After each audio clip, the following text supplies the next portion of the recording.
Senang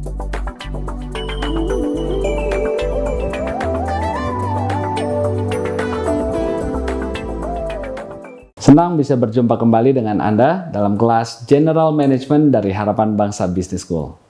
Saya Samuel Tarigan, dan dalam sesi kali ini kita akan masuk ke dalam fungsi keempat dari seorang manajer, yaitu controlling. Selamat mengikuti. Setelah sesi ini, saya berharap saudara mampu yang pertama menjelaskan 3 kegiatan utama dan prinsip utama dalam kontrol atau pengendalian. Ya, 3 kegiatan utama dan prinsip utamanya. Nah, yang kedua, saudara bisa menjelaskan 3 elemen utama atau bagian dalam kontrol sistem dalam sebuah perusahaan. Ya, jadi bagiannya apa saja. Yang ketiga, saya akan bicara tentang pengendalian kinerja, performance control. Ya, ada yang jangka pendek, ada yang jangka menengah. Nah, setelah course ini, saya harap saudara bisa menjelaskan atau memberikan contoh beberapa pengendalian kinerja jangka pendek. Ya. Yang keempat, saudara bisa juga memberikan penjelasan tentang pengendalian kinerja, performance control jangka menengah. Dan akan dijelaskan 2 cara ya, tradisional dan balance scorecard. Ya, saya harap saudara juga bisa jelaskan itu. Dan yang terakhir, saudara bisa menyebutkan beberapa contoh quality control. Ya, jadi kalau nomor 3, nomor 4 bicara tentang performance control, diselesaikan atau tidak, nomor 5 adalah quality control. Ya, saya harap saudara juga bisa jelaskan nanti. Baiklah, kita langsung masuk ke dalam 3 kegiatan utama controlling ya. Jadi kalau saudara seorang manajer, ada 3 kegiatan terkait dengan controlling yang Anda harus lakukan, jangan sampai lupa. Pertama adalah mengukur kinerja. Ya. Jadi Anda harus ukur kemajuan anak buah dalam mencapai target. Ya. Kedua, memberikan rewards dan punishment. Ya, jadi kalau dia berhasil, apa hadiahnya? Kalau dia tidak berhasil, dia gagal, apa konsekuensinya?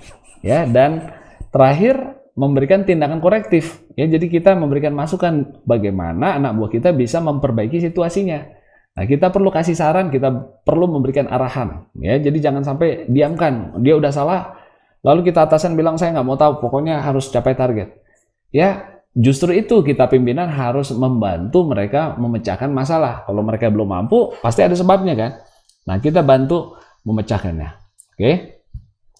Nah, prinsip utama dalam kontrol, ini saya pelajari dari tingkat master dulu ya, waktu saya ambil S2 di sekolah saya dulu, ini dibahas tentang organization behavior dan ada satu prinsip yang akhirnya saya terapkan ya, dan saya temukan ini banyak missing, manajer nggak sadar tentang hal ini, yaitu apa? People will not do things that are not measured, nomor 1. Yang kedua, people will not do things that are not rewarded. Ya, jadi kalau nggak diukur, tidak dihitung, ya orang nggak akan lakukan. Ya, saya kasih contoh, misalnya kuliah nggak di absen. Ya mungkin ada yang haus ilmu akan belajar, tapi ada sebagian yang tidak akan melakukannya. Ya, dia nggak perlu datang kelas, orang nggak di absen katanya. Oh, nah itu ya. Jadi kalau nggak diukur, not measured, people tidak akan punya motivasi untuk melakukan hal-hal yang memang nggak akan diukur di perusahaan. Ya, misalnya kehadiran Anda tidak ada konsekuensinya sama sekali. Mau kerja di rumah, di kantor, di mana saja bebas, ya Anda akan di mana saja. Ya, karena itu tidak diukur.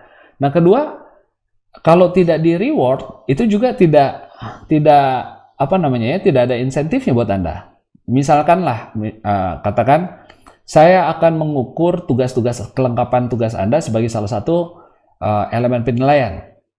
Tetapi kalau lengkap tidak diberikan konsekuensi apapun di nilai akhir, ya jadi diukur sih diukur, tapi nggak ada efeknya, itu juga sama nggak ada hasil, ya nggak ada powernya. Nah, bayangkan kalau nggak ada efeknya ke nilai dan tidak diukur juga, ya maka saudara akan kecil sekali insentif untuk melakukannya. Bayangkan kalau saya bilang dalam kuliah absen dan tugas tidak perlu dikumpulkan karena tidak diukur. Saya tidak pengen tahu saudara bikin apa tidak. Dan kalaupun saudara lakukan atau tidak ada hubungan sama nilai. Saya jamin tidak ada yang melakukan tugasnya ya. Dan itu terjadi di perusahaan. Kenapa? Karena banyak orang berpikir begitu dikasih job description, maka anak buah harus mengerjakannya. Kan saya sudah tulis. Saya sudah kasih tahu, itu tugas Anda. Nah, kenyataannya nggak pernah seperti itu ya. Anak buah itu juga manusia, dia punya kecenderungan untuk tidak melakukan sesuatu yang memang tidak diharuskan. Dan bagaimana saya tahu itu diharuskan kalau saya tidak pernah diukur, ditanya tentang hal itu. Katakan ya, misalnya tugas saya sebagai marketing manager adalah mengunjungi klien.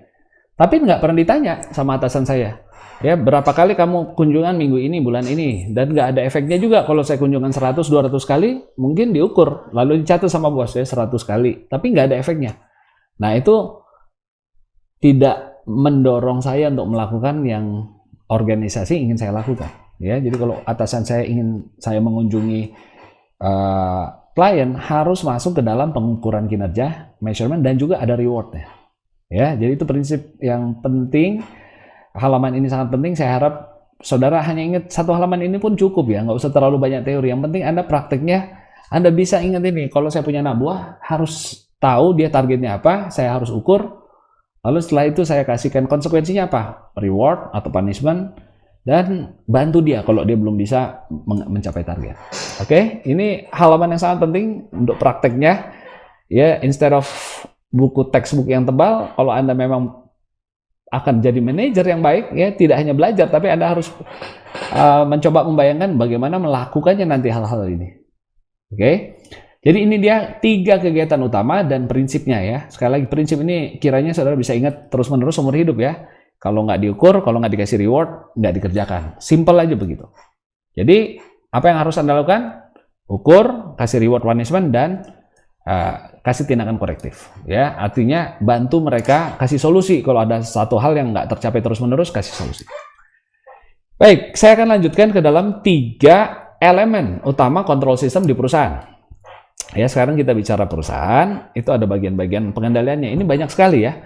Kalau kita bicara organisasi, itu juga sistem kendali, ya, itu supaya seluruh orang-orang yang bekerja di perusahaan tahu apa yang harus dia lakukan. Jadi dengan demikian sebenarnya struktur organisasi dan job description itu juga sistem kontrol, betul ya. Kemudian rencana kerja juga sistem kontrol, apa yang mau dikontrol kalau nggak ada rencana kerjanya kan.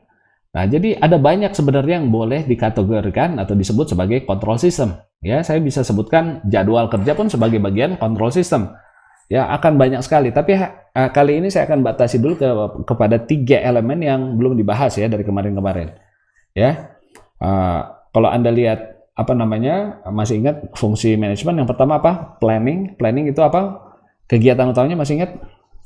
Planning adalah membuat target, ya, objektif dan smart goal, kemudian program kerja. Setelah punya program kerja, buat jadwal, buat anggaran, ya. Anda sekarang sudah punya plan yang bagus, ya, untuk melaksanakannya Anda buat organisasi, tim, ya, supaya bisa melakukan itu. Apa saja? Buat struktur yang bagus, struktur kotak-kotak ya, bisa by function, bisa by division, masih ingat ya.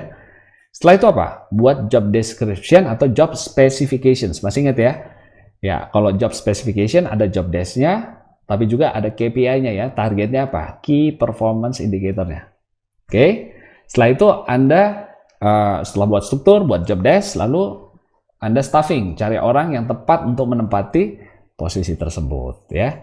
Dan setelah itu Anda leading, memimpin mereka ya. Anda kasih arahan, directing ya, kita mau mencapai ini, mencapai itu, ditekankan sekali lagi, disampaikan, jangan hanya lewat tulisan ya.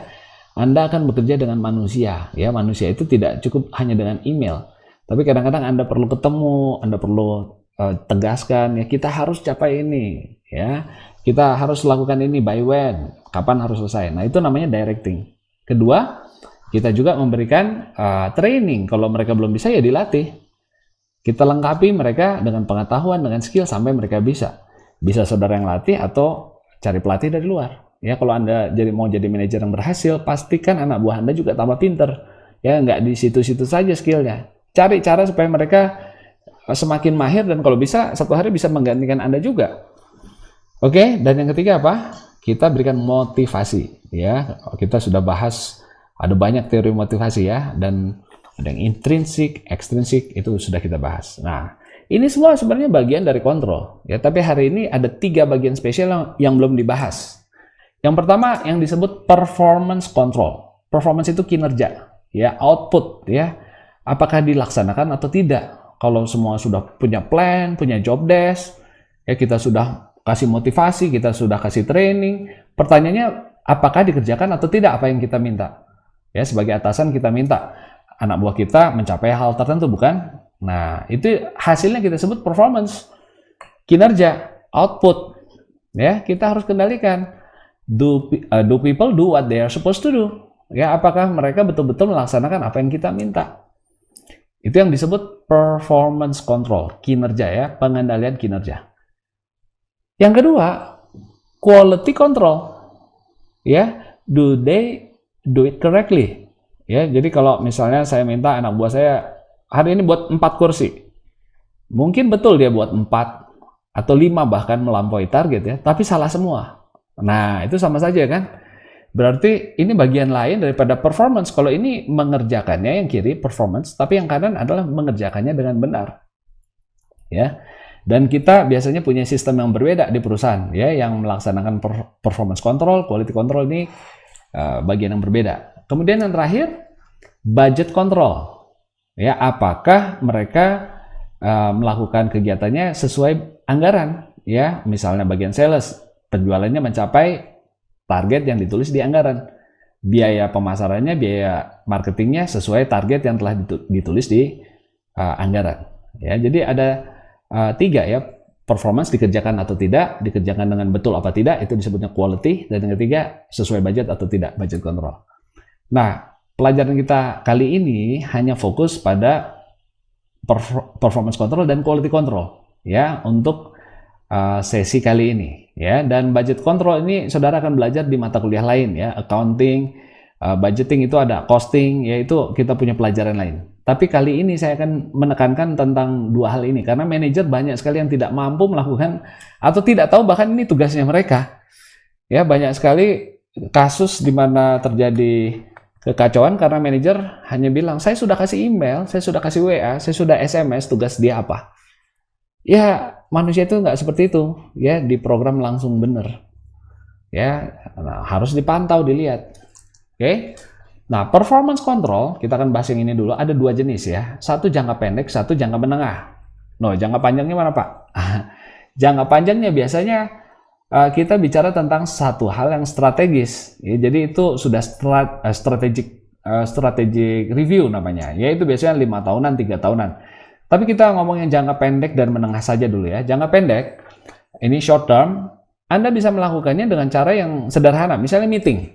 Kalau Anda nggak pernah meeting sama anak buah, Anda nggak tahu itu mereka mengerjakan apa. Apakah mereka on track sesuai jadwal? Apakah mereka melakukan tugasnya atau tidak? Jadi ini bagian esensial kalau Anda manajer, Anda harus sering ketemu dengan anak buahnya. Tentu bukan setiap jam. Sesuaikan dengan kebutuhan. Ya, ada yang mingguan, ada yang mungkin harian, pagi dan sore. Marketing biasanya harian ya, dilihat sudah capai target belum hari ini, sudah di follow up belum prospek penjualan dan seterusnya ya. Meeting rutin. Kedua, minta anak buah Anda kasih laporan. Ini juga kadang-kadang Anda juga punya kesibukan yang lain selaku manajer, Anda tidak sempat meeting ya, minimum mereka harus kasih laporan ya. Jadi jangan biarkan anak buah nggak pernah buat laporan. Ya, jadi itu tugas Anda juga, minta laporan. Karena laporan adalah bagian dari pengukuran, betul?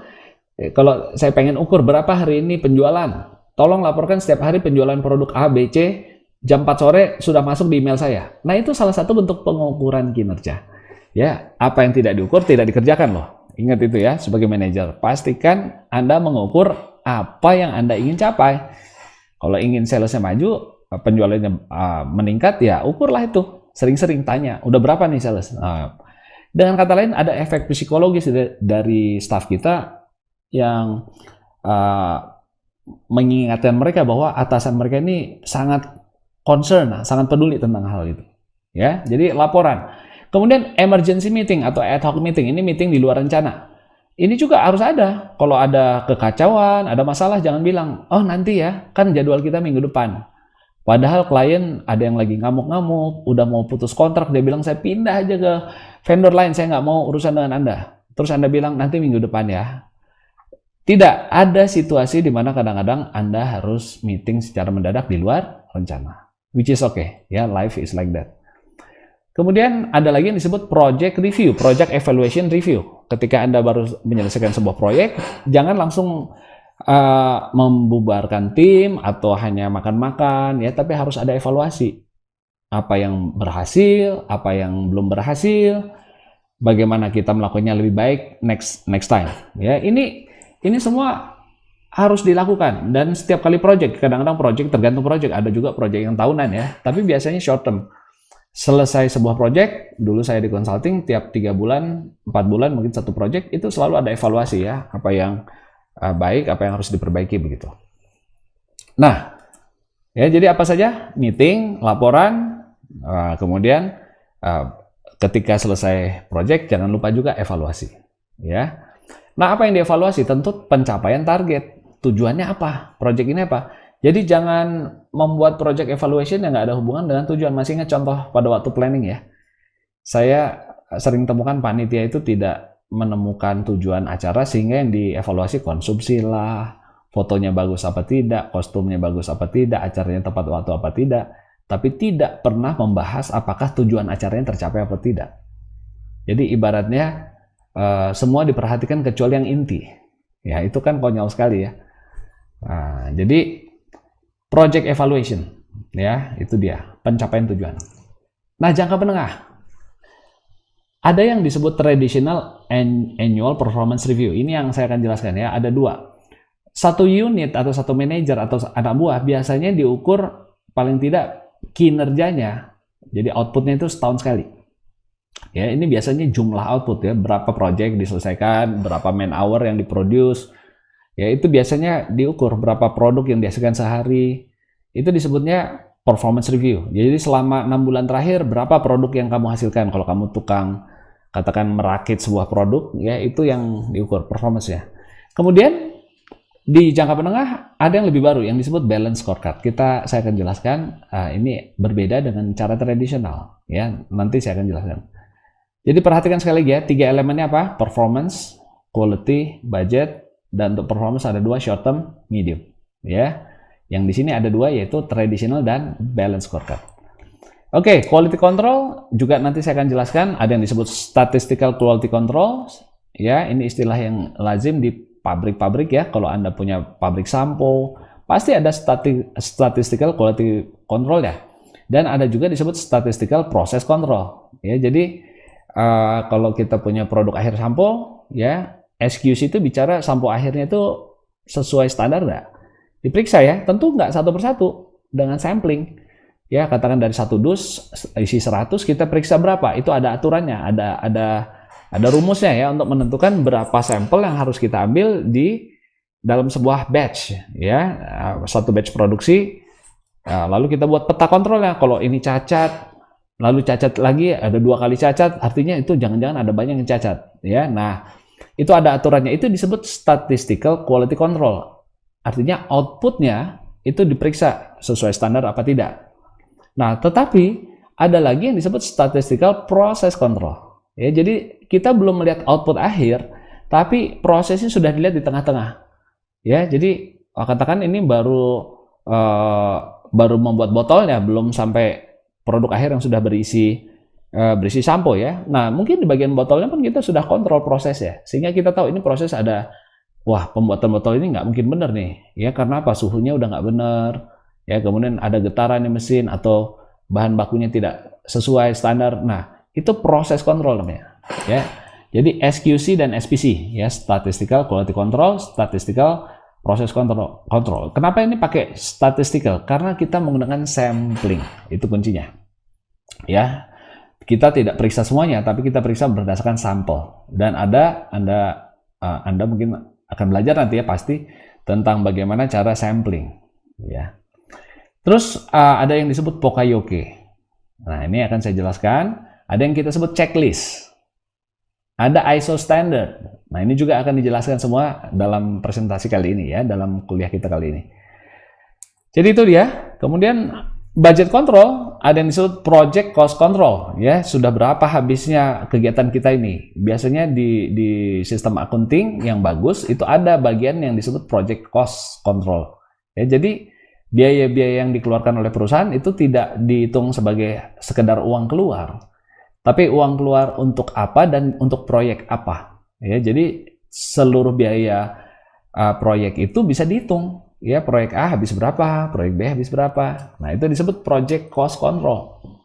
Kemudian ada monthly atau annual budget control. Ya, saya nggak akan terlalu dalam tentang ini, tapi di setiap perusahaan pasti ada kontrol bulanan. Kita pengen tahu pengeluarannya ini sesuai anggaran nggak? Jangan-jangan bulan ini listriknya terlalu mahal, bahan baku terlalu mahal, atau gaji naik terlalu banyak, orang terlalu banyak lembur. Ya, itu semua bagian dari kontrol bulanan. Biasanya ada ya di perusahaan.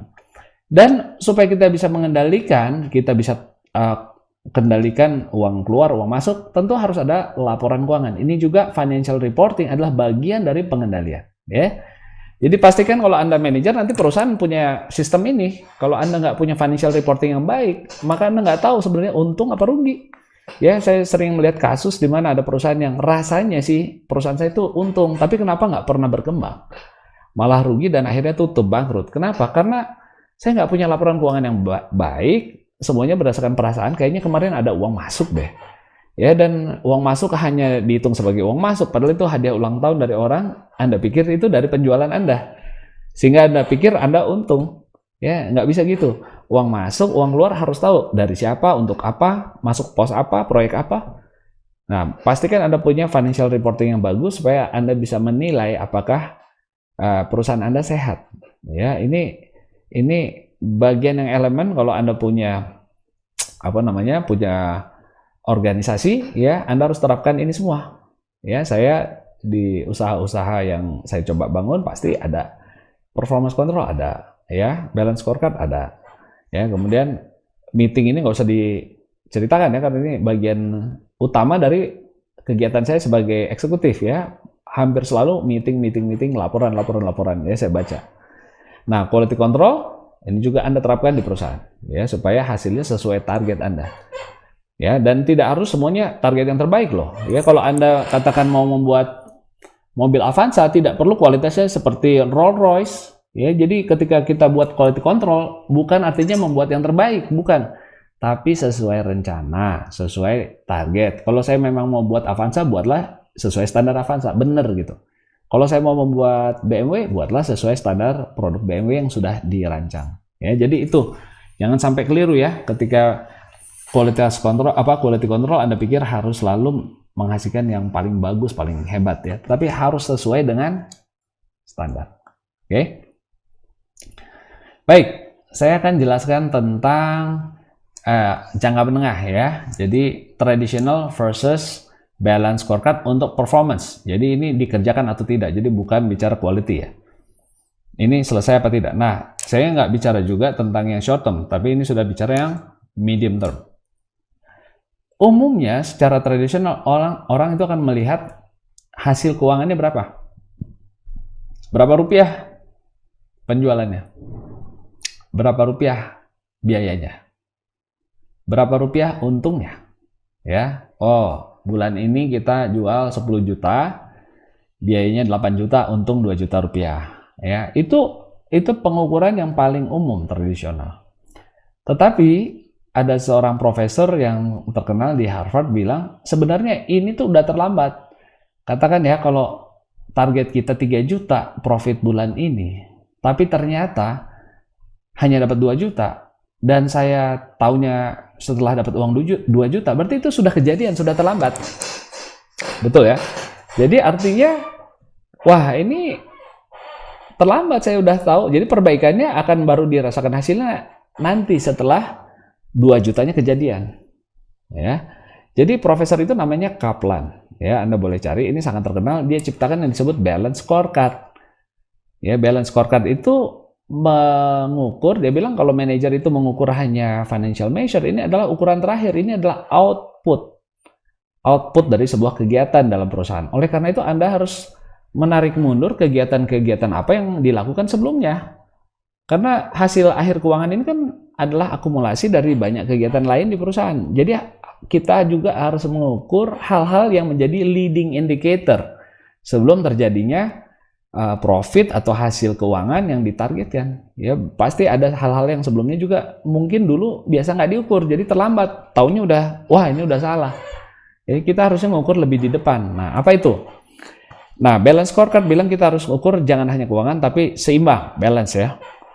Customer, hubungan dengan customer.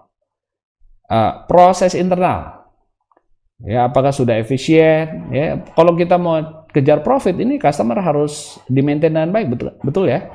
Kalau katakan hasil kita sekarang sudah menurun banyak, jangan-jangan ini masalah di customer relationship-nya sudah terjadi bertahun-tahun sebelumnya, dan kita tidak tahu karena selama ini hanya mengukur secara tradisional berapa profitnya. Sehingga akibatnya baru dirasakan sekarang, padahal masalahnya sudah lama.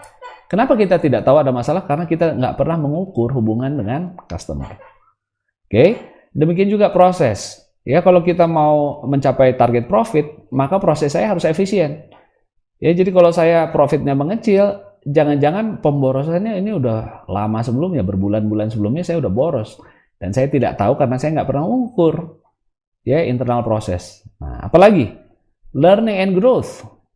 Nah, bagaimana saya bisa menghasilkan hal-hal yang baik kalau saya nggak pernah belajar, nggak pernah berkembang, nggak pernah bertumbuh dalam proses kerjanya nggak bertambah baik, ya saya nggak pelajari hal-hal yang bisa diterapkan untuk meningkatkan efisiensi proses. Saya tidak pernah belajar untuk membuat customer lebih happy. Ya tentu ini akan stagnan. Ya kalau dulu kepuasannya segitu ya segitu terus. Kalau prosesnya efisiensinya katakan 70% ya segitu terus. Ya, sehingga jangan heran hasil keuangannya mungkin belum mencapai standar karena Anda nggak pernah belajar. Ya, dan bagaimana Anda belajar kalau nggak pernah diukur juga pembelajarannya. Ya, jadi itu pemikirannya. Nah, ini model ya yang dibuat oleh Kaplan seperti ini. Ya. Sederhana. Jadi kalau Anda terus belajar, maka Anda bisa berubah dan improve. Kalau Anda nggak belajar, Anda nggak bisa grow. Anda nggak bisa berubah. Nggak tahu karena menurut Anda ya begini cara terbaik membuat mobil. Nah, oleh karena itu mobil Anda ya begitu saja terus. Customer-nya nggak tambah happy, harganya juga nggak bisa lebih murah karena nggak lebih efisien. Ya. Nah, jadi ini bagian yang penting yang harus diukur karena ini akan menjadi leading, akan menyebabkan customer relationship akan semakin baik. Customer akan menjadi happy, ya. Mereka akan merasa pelayanan Anda excellent, mereka akan percaya kepada Anda. Nah, ini bisa diukur, tapi ini mulainya dari sini. Apakah, coba ya, apa itu learning? Apakah saya merekrut orang-orang yang capable? Kalau orang secara teknis harusnya ada di perusahaan saya, tapi saya nggak punya, dan saya nggak pernah ukur, lambat laun customer nggak happy, dan akhirnya nanti keuangannya juga terganggu. Ya, jadi ini leading namanya, leading indicators. Kalau ini lagging, ya, jadi di belakang, ini di depan, leading, ini lagging. Ya, jadi itu, apakah saya ada training di perusahaan? Ya, kalau cross training itu artinya satu bagian bisa pindah bagian ke tempat lain, saling melatih. Kemudian apakah saya kasih informasi buat anak buah saya supaya dia juga bisa tambah pandai dan bisa meningkatkan kepuasan konsumen? Apakah saya memberikan insentif ya supaya orang itu mencapai pembelajaran? Ya, align personal goals. Jadi kalau kita punya anak buah, kita tahu dia pengen jadi master atau pengen sekolah lagi sampai S1, ya tawarkan. Kalau Anda belajar terus, nanti saya kasih hadiah, ya saya kasih insentif, Anda bisa dapat beasiswa misalnya. Jadi kepentingan pribadi dia dan kepentingan Anda itu jadi selaras. Ya. Dia bilang, saya mau kamu belajar tentang SQC, Statistical Quality Control. Kalau kamu belajar itu saya beasiswain. Nah, jadi personal goal-nya si anak buah cocok dengan goal-nya si perusahaan. Ya, bisa inline. Itu dia, ya. Terus tentang customer relationship, ya, kalau kita punya learning yang baik, maka ini bisa diimprove. Kemudian proses juga jadi lebih baik, proses bisnis di dalam kita, ya. Kita bisa buat produk yang lebih bagus, kita bisa mengerti segmen customer kita, kebutuhan satu segmen dengan yang lain dengan lebih baik karena kita belajar. Ya, jadi bedanya segmen A, segmen B kita tahu. Kita bisa membuat waktu produksinya lebih singkat, kita bisa lebih cepat merespon, ya. Kalau ada perubahan, kita bisa menjual produk-produk lain yang terkait, ya. Kalau customer biasanya beli produk A, sekarang kita tawarkan A plus B, ya. Itu bisa kita lakukan proses yang lebih bagus karena kita sudah belajar bagaimana caranya melakukan cross selling, ya.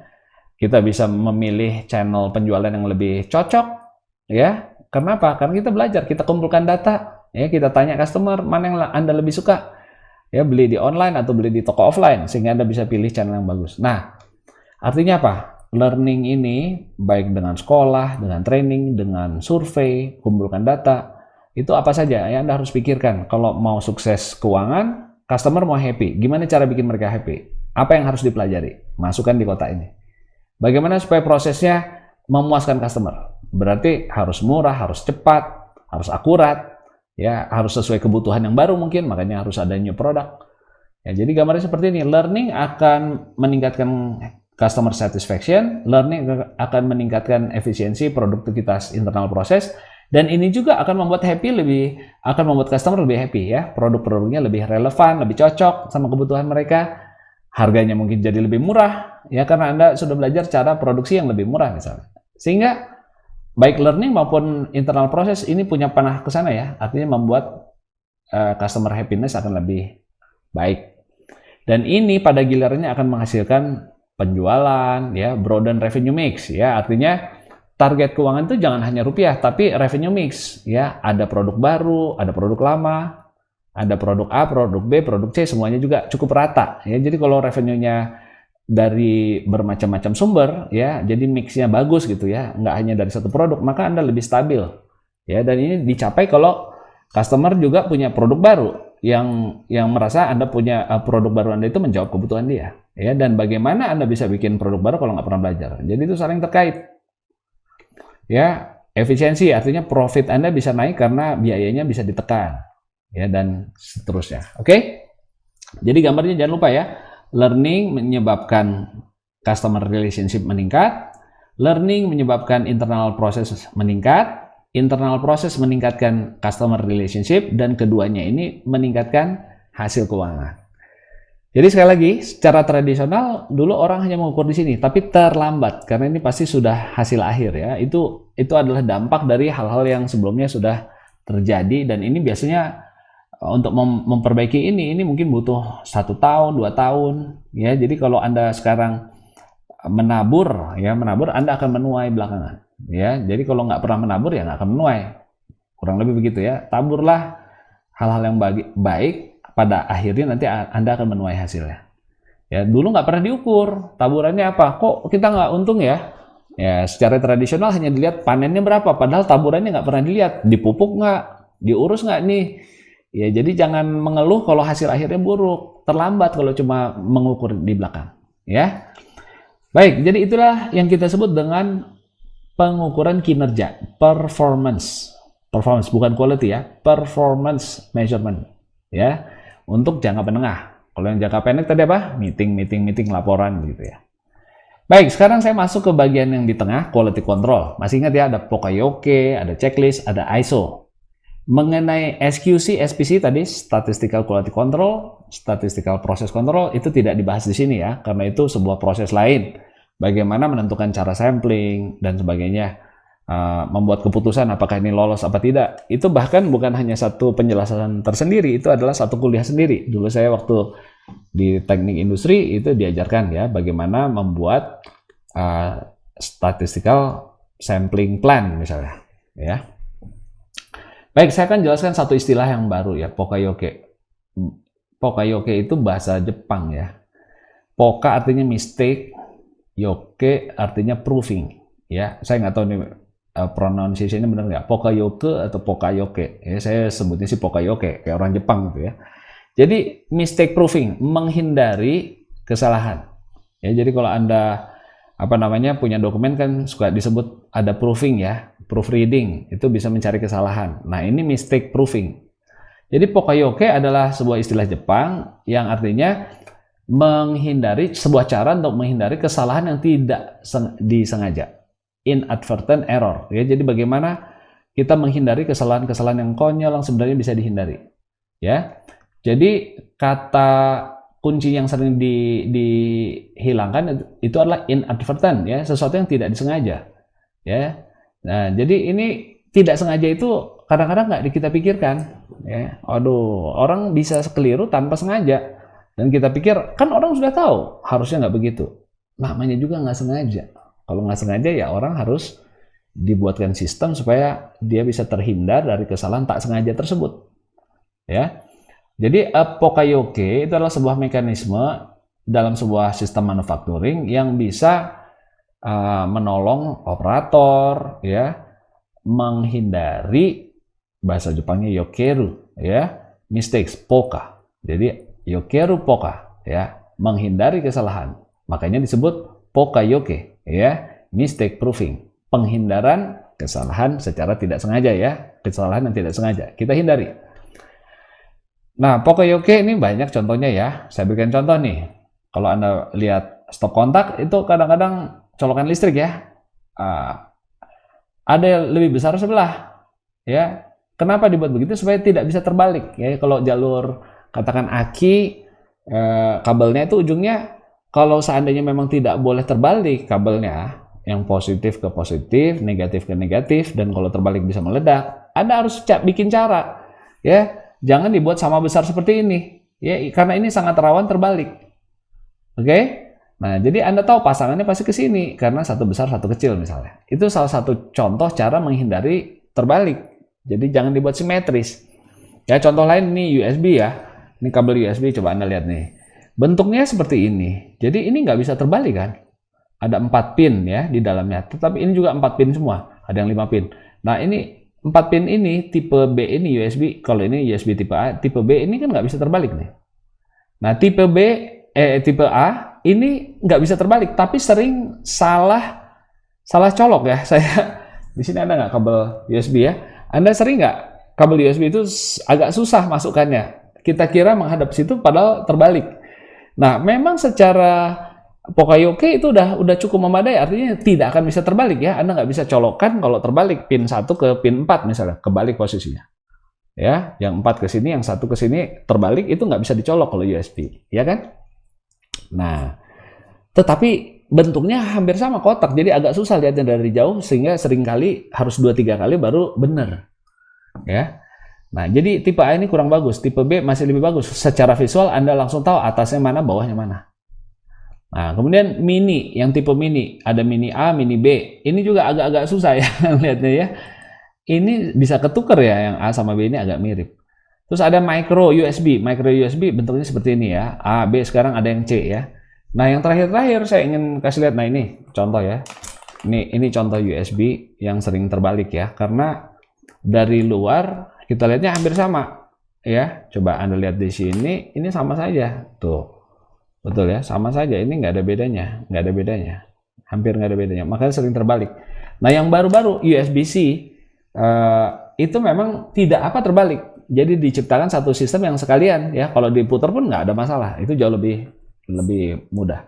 Contoh lain, nah SIM card nih, kartu dalam telepon Anda dibuat ada celah di sini, potong supaya nggak bisa salah masukkan, nggak bisa ketukar ya. Nah, ini juga contoh Poka-yoke, menghindari kesalahan yang tidak disengaja. Baik, yang lain. Nah, ini pom bensin. Ya, kalau Anda lihat pom bensin, itu ada ujung selangnya, ya, nozzle-nya itu ukurannya tidak sama antara yang solar sama yang bensin. Sehingga Anda nggak bisa masukkan yang salah ke mobil Anda. Ya, misalnya solar masuk ke bensin ya, dan sebaliknya.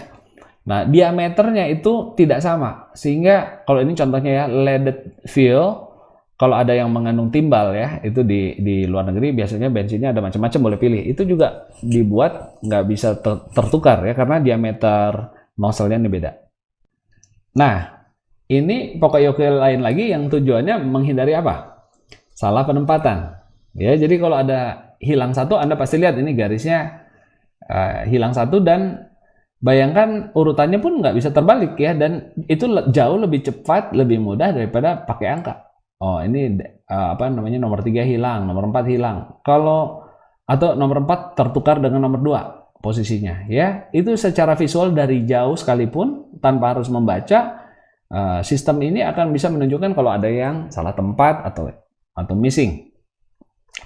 Ya, ini sistem yang bagus. Nah, ini di banking sering dipakai berikutnya. Contoh tentang check numbers namanya ya. Jadi nomor cek itu supaya nggak pernah salah, atau nomor apapun, ID katakannya Anda nggak mau salah, sering ditambahkan check number di belakang. Ya, jadi contoh, saya ingin menginput data 876992 tanpa salah, ya. Nah, saya membuat check number itu dijumlah semua. 8 tambah 7. Berapa tuh? 8 tambah 7, 15 tambah 6. Ya, 21 tambah 9, 30 tambah 9. 39 tambah 2, 41. Nah, ini saya jumlah sekali lagi. 4 tambah 1, 5. Jadi saya tambahkan angka 5 di belakang. Nah, jadi kalau saya input 8769925, saya tahu ini pasti benar. Ya, karena ini sudah match dengan yang di depan. Ya, ini adalah salah satu proteksi agar kita tidak salah ketik ya, tidak salah input. Nah, kalau kayak seperti ini, yang 8 saya ketik jadi 9 saya ketik jadi 8, maka ini harusnya jadi 4 kan? Nah, ini nanti datanya di reject oleh komputer. Langsung dikasih tahu, data ini tidak ada. Coba periksa lagi. Oh, rupanya memang salah ya. Jadi kontrolnya langsung ada di dalam angka itu sendiri. Ya, ditambahkan 1 digit di belakang. Ini contoh Poka-yoke juga. Ya, jadi intinya Poka-yoke itu bisa memprediksi ya kalau sesuatu akan salah atau mendeteksi kalau sesuatu memang sudah salah. Jadi kalau prediksi ini menjelang salah ya, belum terjadi kesalahan. Kalau deteksi setelah terjadi kesalahan. Ya, jadi prediksi itu sebuah kesalahan akan terjadi, maka sistem bisa dirancang untuk mematikan prosesnya. Ya, mungkin bahan berjalannya langsung berhenti kalau ada sesuatu yang akan terjadi error, dia langsung sistem produksinya stop sebelum terjadi sesuatu yang lebih serius. Ya, jadi itu mencegah. Tapi kalau di sini dia memberikan alert, dia dikasih tahu, dikasih warning, dikasih alarm mungkin ya. Ini ada sesuatu yang salah. Nah, jadi kalau yang detection ini ya memang terjadi, tapi ada warning kepada kita bahwa itu salah. Kalau yang prevention kayak gini, contohnya yang USB tadi ya, itu memang nggak bisa dipaksa ya. Kalau memang ukurannya nggak masuk ya nggak masuk. Nah, dan sengaja itu dibuat supaya tidak bisa terjadi. Ya, jadi contoh USB tadi adalah sistem prediction. Ya, tetapi ada juga yang memberikan warning, ini salah. Ya, nah itu contohnya tadi yang detection tadi, yang angka tadi. Ya, jadi kalau angkanya salah dia kasih warning. Ya, yang disebut kesalahan itu apa? Ya, supaya Anda juga sebagai manajer jangan punya bayangan bahwa salah itu artinya betul-betul keliru, ya. Karena kesalahan itu bermacam-macam. Nah, bentuk-bentuk kesalahan nomor 1, kita kerjakan sesuatu tapi bukan itu yang harusnya kita kerjakan. Nah, misalnya sekarang ini harus menggunakan form A, kita pakai form B. Ya, jadi itu incorrect task yang dilakukan. Kedua, task completed in the wrong order. Jadi urutan kerjanya terbalik, salah. Ada yang kelewat, atau ada yang dilakukan 2 kali, atau urutannya terbalik. Kemudian, the task completed wasn't requested. Jadi yang dikerjakan bukan yang diminta. Nah, itu salah juga. Atau terlalu lambat. Ya, jadi Anda bisa tambah kurangi ini list ya. Disebut salah itu bukan hanya betul produk akhirnya salah, mungkin terlambat juga termasuk kesalahan. Ya. Sesuatu yang kelihatannya benar tapi nggak diminta, itu juga kesalahan, buang-buang waktu. Ya, nah itu kesalahan banyak. Salah order, kebanyakan yang kita kirim kurang. Ya, jadi saya lihat kalau pesan makanan online itu juga ada masalah quality control ya. Mereka biasanya sebelum dikirim itu difoto dulu supaya ada bukti yang dikirim dengan delivery itu apa. Nah itu juga salah satu penghindaran kekeliruan. Karena nanti kalau diklaim oleh customer nggak ada bukti, itu repot. Ya, jadi Anda ketika membuat proses kerja, bayangkan hal-hal yang mungkin tidak disengaja tapi bisa terjadi, ciptakan sistem untuk menghindarinya. Itu Poka-yoke. Katanya ada 7 langkah ya. Nah, ini orang Jepang yang menyusun. 1, kita harus punya quality process ya, bagaimana mengecek kualitas. Jadi kalau delivery makanan itu harus ada bagian pengecekan. Pengecekan makanan yang akan dikirim harus ada. Ya, itu bagian quality process. Kemudian menggunakan tim, jadi nggak tanggung jawab sendiri. Ini harus semuanya merasa bagian dari sebuah tim yang bertanggung jawab untuk kualitas. Kemudian hilangkan semua error-error.